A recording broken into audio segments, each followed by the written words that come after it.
बिल्कुल वही है। दुर्गा का आगमन, एक गांव की कहानी।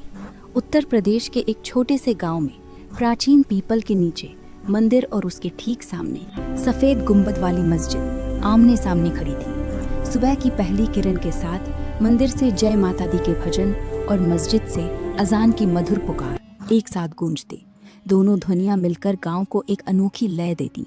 लेकिन समय के साथ लालच और अहंकार ने इस लय को बिगाड़ दिया। दोनों जगह लाउडस्पीकर लग गए और आवाज़ें इतनी तेज़ हो गईं कि वे कान फाड़ने लगे।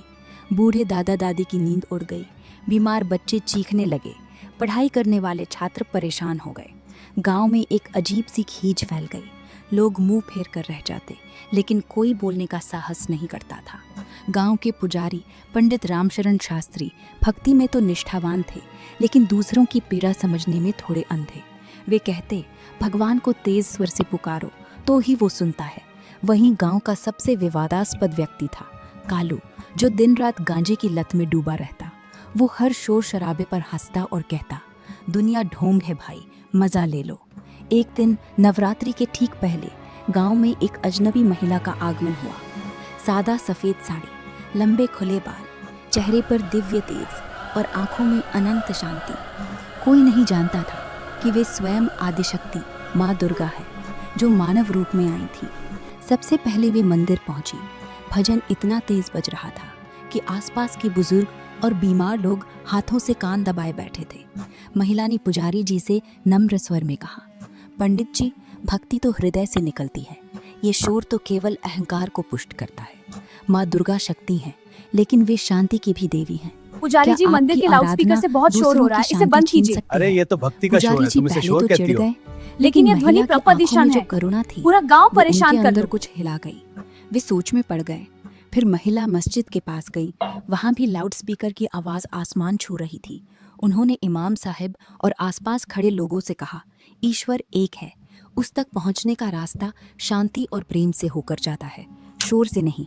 क्या अल्लाह की इबादत दूसरों को कष्ट देकर पूरी हो सकती है? याद रखिए, सच्ची नमाज दिल की होती है, माइक की नहीं। लोग चुपचाप सुनते रहे, कोई विरोध नहीं कर सका। अंत में वे कालू के झोपड़े के पास पहुंची। कालू आंखें लाल किए हंसते हुए बोला, अरे माई, तू भी वही ढोंग करने आई है? मंदिर मस्जिद सब बिजनेस है, मुझे तो बस नशा चाहिए, मज़ा चाहिए। महिला मुस्कुराई। उनकी मुस्कान में माँ का स्नेह था। उन्होंने धीरे से कहा, बेटा, जिसे तू मज़ा समझ रहा है वो तेरी अपनी शक्ति को खा रहा है। असली आनंद संयम में है, जागरूकता में है। जब तू अपनी आदतों पर विजय पाएगा, तब तू खुद में माँ दुर्गा की शक्ति देखेगा। कालू की आंखें पहली बार नम हो गई। वर्षों बाद किसी ने उसे बेटा कहकर पुकारा था। अगले दिन गांव में चमत्कार सा हो गया। लोग स्वयं मिलकर बैठक करने लगे। पुजारी जी और इमाम साहब एक साथ बैठे। उन्होंने तय किया कि लाउडस्पीकर की आवाज़ सीमित रहेगी, रात 10 बजे के बाद पूरी तरह बंद, और दिन में भी इतनी कि किसी की शांति भंग न हो। साउंड लिमिटर लगाए गए। अस्पताल और स्कूल के पास तो बिल्कुल नहीं बजेंगे। और कालू, वो धीरे धीरे गांजे की लत छोड़ने लगा। गांव के युवाओं को समझाने लगा, भाई, असली मज़ा तो जागने में है। जब पूरे गांव में शांति और सद्भाव लौट आया, तब वो दिव्य महिला अचानक गायब हो गई। एक वृद्ध ने आंखों में आंसू भर कर कहा, वो कोई साधारण औरत नहीं थी, वो स्वयं माँ दुर्गा थी।